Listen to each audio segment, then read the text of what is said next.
How nice of you to join us. I know, I know. Okay, right. I was kind of with you. I was your eye on the sea. Yeah, to be fair, I did receive a lot of photographs every day, so thank you very much for fulfilling that wish. You are I felt very, like I very was there welcome. Uh, slightly. You are, And you are. I do feel like I was pretty much there for the entire Voyager panel because Sean wasn't recording. I don't know what you're talking about. Like, what are you talking about? You're crazy. You're crazy. But you're still not forgiven. I could sit here for about 9 hours and talk about all of it, and I will. So get comfortable now. It was very much a celebration of Voyager in terms of theme, but my God, was this thing a celebration of Star Trek and Star Trek's audience. That was like it was incredible. Like you and I have been to some of the conventions together, and imagine, the excitement you get at the conventions with the sort of relaxed attitude of being on holiday. I mean, it is that mix. Do you know what I mean? Yeah, I mean, it looked like there was parties every night. There's people chilling by the pool. I was kind of like, this is, and then you'd see someone like walking down the balcony, walk like dressed as a Gorn or something. I'm saying this like I was there. I'm just going by the photos I've seen. When I say the costumes on this were just like, so the Friday night was Q's costume competition. John Delancey was hmm there judging it. Um, like Ellie, someone went as the pillar in Picard's ready room of Livingston the fish. I saw that. I saw that. I also saw some photos of Arachnia and Yep, Chaotica, which were yep. brilliant. Um, there was a Ferengi that I definitely saw that I was like, that looks incredible. And I saw a couple of Neelixes wandering around in some photos too, and was like, they looked incredible. It was wild. Okay, I'm gonna try and order my thoughts because obviously, because big news, which I wasn't expecting there to be news on this. Do you know what I mean? It didn't. It Mm. wasn't the kind of. It's not New York Comic Con. It's not San Diego. It's not like that. So, hearing obviously what was the big thing, hearing that Kate Mulgrew is in conversation about a return to the role of Janeway, and now again, I know you said this in the news video as well. The language used suggests live action. hmm But again, I must stress, she did not say the words live action, but nor did she say animation. Joe, I don't. But she was not talking about Prodigy season three. hmm do you know Um, what? I mean, I mentioned this in the news as well, but I've seen since as well. Um, obviously, the speculation that if you've got conversations happening with William Shatner and Kate Mulgrew, and you're kind of going, what's going on? And then obviously, I don't know why this didn't cross my mind at the time, but next year is 60 years of Star yep. Trek. So who knows what might be coming next year? We could really be in for one hell of a surprise to celebrate 60 years of Star Imagine. Trek. I'm just thinking this off the top of my head. Imagine a movie called The Captains. Do you know what I mean? Like where Uh-huh. where you have all the captains who are with. I mean, I swear to God, if Avery Brooks isn't in that thing, but like, where you just get everyone who can be in it is in it. I would just because, and again, it's really really quick because they did nothing for the 50th. That was the year Star Trek Beyond came out, and there were like, hey, do you remember the 50th anniversary celebrations for Star Trek? No, because there weren't any. I Yeah. don't think that will be the case now. Whether I don't, I'm getting way ahead of myself. That's another right. Put a pin in that. Anyone who wants to see it, we will have a theory video about what this all could come together, what they might do for the 60th, because I could talk for hours about that as well. The opening ceremony was good fun. That was on the pool deck. Obviously, everyone who was, all of the actors were introduced individually. Um, to the people going, why wasn't Kate at that? So there was in the middle of the week there was like a handover, right? So hmm when we stopped, I think it was in Cozumel, on the Wednesday, which happened to be my birthday. We had four guests disembarked, and Kate arrived. Um, I so love that. It's like four people have to leave, so there's enough space for the star that is Kate Mulgrew. and you know what, this is just the way it fell, but the shame of that is that Jerry and Robbie left on the Wednesday when Kate arrived. So unfortunately, we didn't get a Voyager panel with because the only one who wasn't on the boat at all was Robert Beltran. He wasn't able Mhm. to attend, which Garrett Wong teased him about. Um, I mean, which originally I believe he was supposed to, wasn't he? Because when they yes, announced them last year, he was on the list. So, yeah. oh, So what a yeah, he shame that they wasn't. couldn't all be there at the same time. JG and Robert O'Reilly sang their Klingon rap. Sang their Klingon rap. Oh my goodness, Sean. But anyway, right, they performed their Klingon rap, and that was hilarious. Linda Park was on the boat. That was cool. Mm. It was really good. Connor Trenier. I mean, like I could run through and I probably will run through the list of attendees, but there was a lot of people there. It Hmm. was really, really cool. Like we finished the first night, we finished by watching Star Trek First Contact Under the Stars. You Yeah, know, that just wow. it was Just it was just imagine. incredible. And people were there like, we were, it's the thing that would drive you mad in a movie theater was exactly what you loved in this. People were, reciting the lines along with it. Everyone shouted no when he smashes the, display cabinet. Tawny Newsome and Eugene Cordero did this improv comedy show. And I mean, tears of laughter rolling down our face because it was like they would call a couple of people up to kind of feed them prompts and then they would go off and for 20 minutes they would do an improv series and it was just so funny. Both of them like they're like so much experience in improv comedy so like that it Hmm. just landed so well.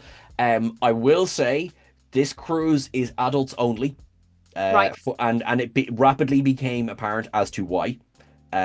This is definitely targeted at an over 18s audience, so that is just to make sure people are aware of that. Garrett Wong, for example, did a stand-up set, and his parents were in the audience, so that itself was hilarious.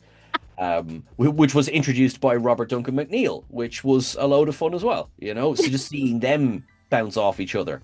Just something for everyone from the things I saw. I mean, you've got things like that, improv nights. You've got ballet lessons with Linda Park. You've got a reading of War of the Worlds directed by John Delancey, which I would have loved to have watched that. I love the story of War of the Worlds and to see those actors performing something like that. I mean, did you attend that?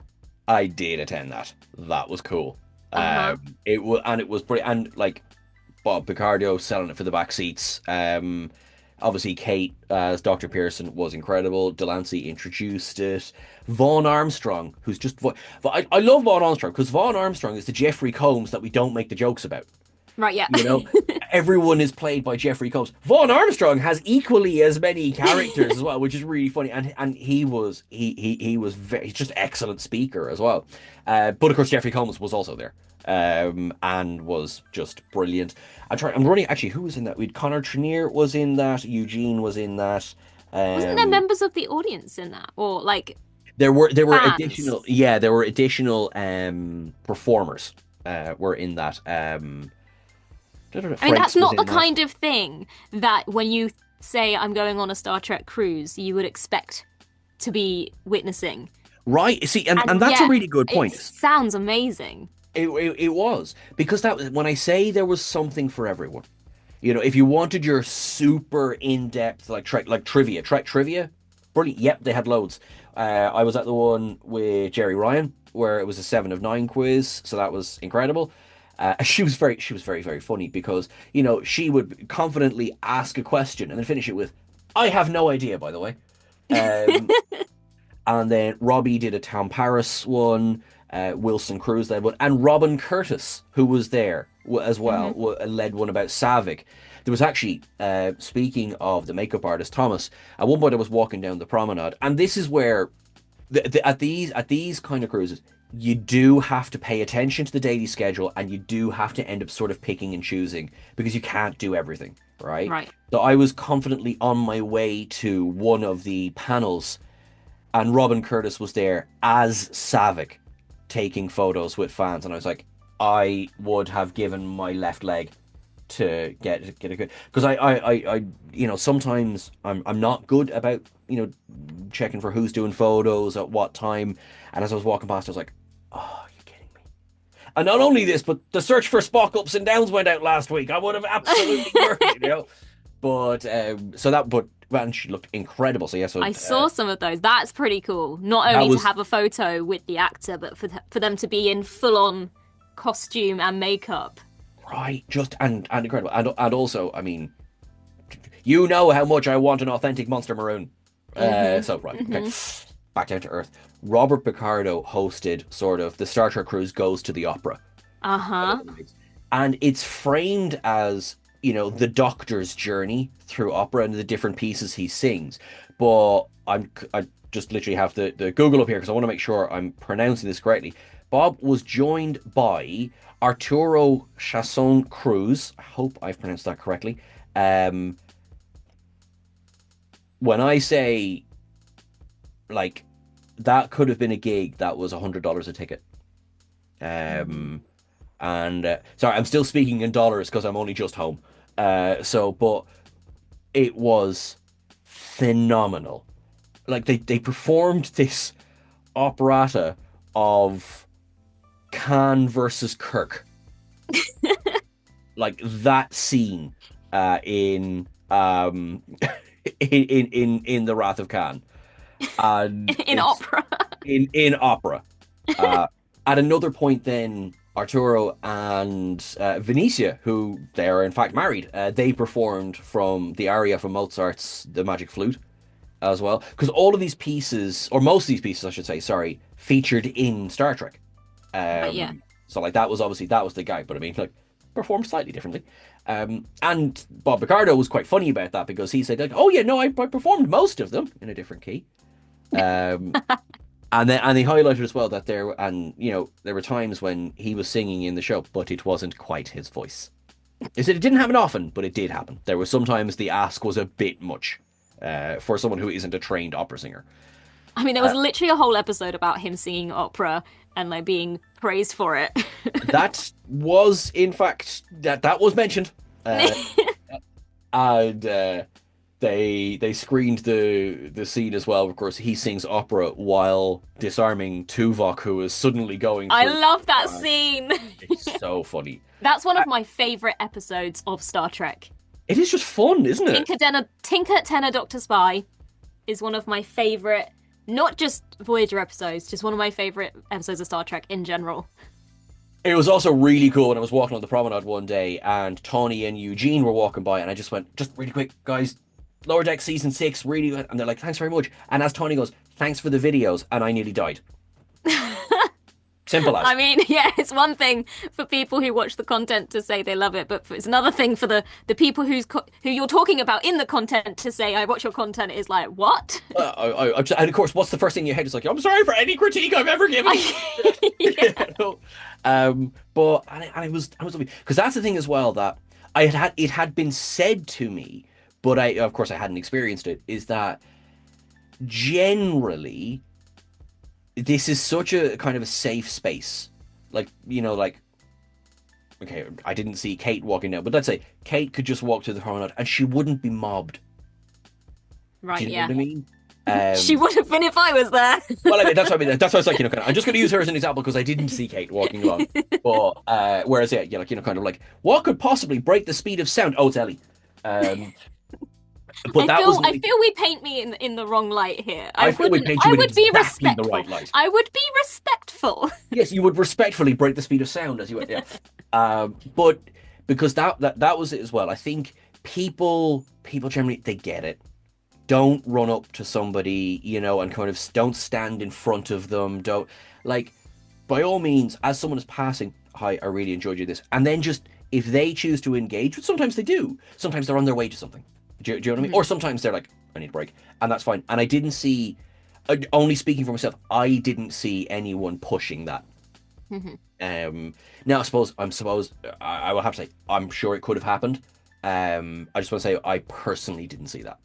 And I suppose that is, I'm assuming, is one of the biggest differences between something like Star Trek Las Vegas and doing the cruise, where it's much more relaxed. People are wandering around the corridors. It's not that constant. I mean, in Vegas, it was very much like I did feel sorry for a lot of the actors who were just being dragged left, right, and center. And it was like, even if they wanted to stop and chat, it was like, you've got to be here, you've got to be here. And they were kind of monitored at all times. Hollywood Squares was on, I think, was it the Wednesday night or the Thursday? I can't remember now.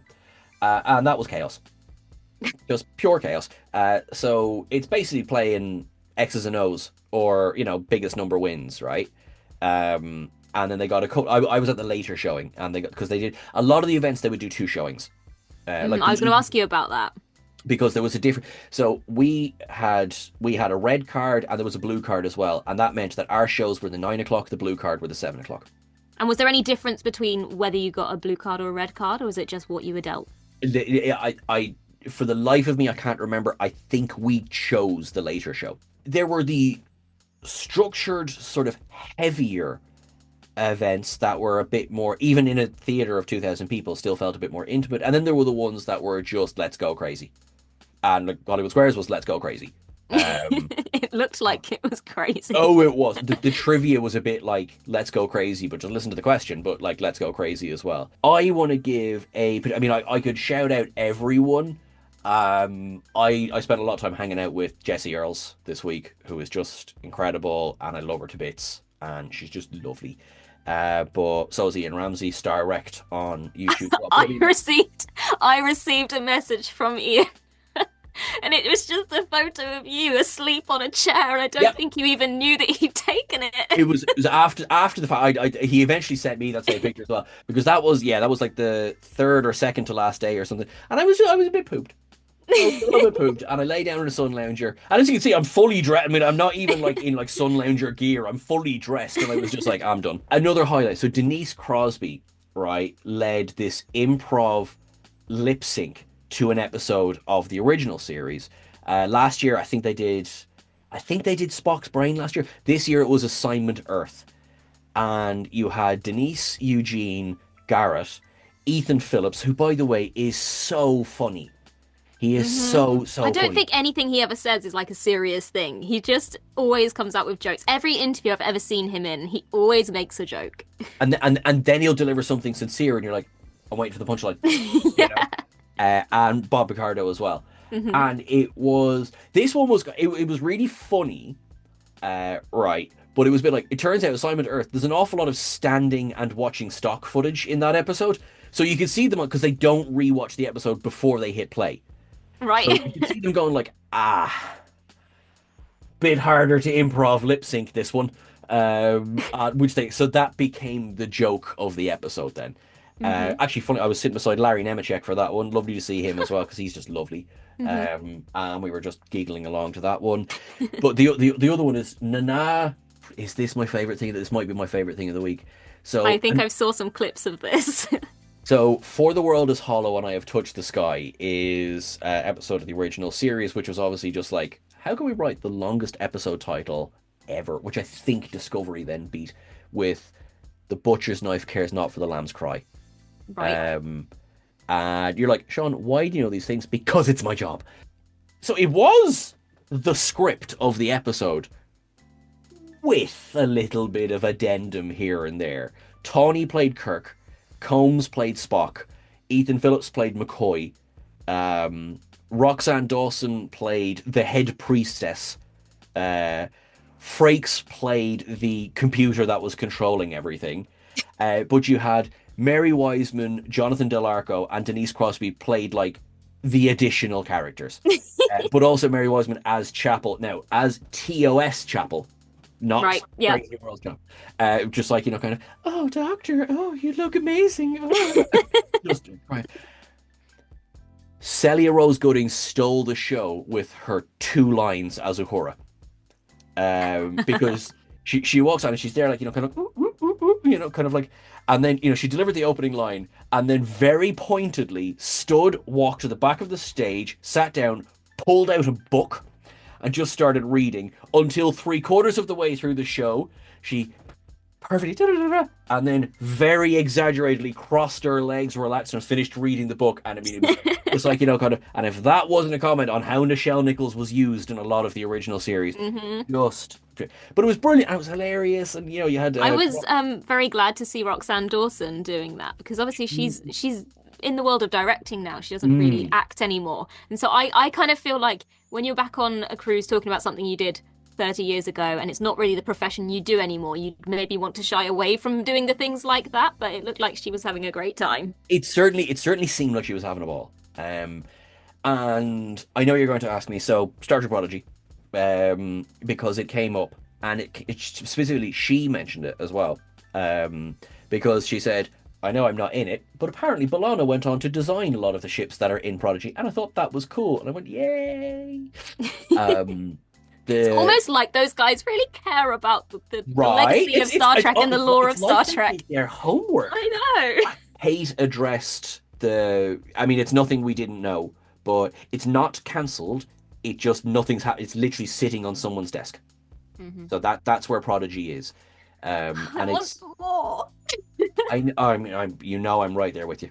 Hmm. Yeah, and obviously, Roxanne Dawson has said the word Star Trek Prodigy. Ah! Come on now, season 3. And also, Michelle, if you happen to be watching this, I'm sorry we didn't see each other. In the whole week, I think we just ships in the night. Because we tried, Hmm. we were messaging, but yeah. So catch you the next one, hopefully. But yes, she was there, and it was fun. And I think at each of the events, Kate specifically mentioned her, and I know, as you say, I know they got their picture together as well. So unbelievable. The Aarons, Dr. Erin MacDonald, who is incredible. She led the Voyager panel. Hmm. She also led conversations in science. She was doing astronomy as well. Like, she's just cool, and she's just deadly, and I just like her. Lovely things as well is sat down with Nana for a cocktail, so that was lovely. And like Pleasure. that again, we went to the bar and we weren't mobbed again because people were respectful. They could see she was having a chat with someone and left her be. So things like that. Got a lovely hug from Wilson Cruz on my birthday, so that was nice. You know, Aww. things like that. It was lovely, and I mean, I'm gonna remember this for a long time. Hmm. And I get now why. I mean, we were talking about this beforehand. I'm not gonna lie to you, that took a payment plan, Mm. right? So for people, I recommend this to absolutely everyone, but I'm also not ignorant that it costs a lot of money, right? I felt it was worth it. I felt I got my worth out of it. I will say that. Thanks very much, everyone. Yous are awesome. You're wonderful. Live long and prosper. And yeah, lots more content coming. Oh, have I come back to a to-do list? Okay, right. Thanks very much, everyone. Bye.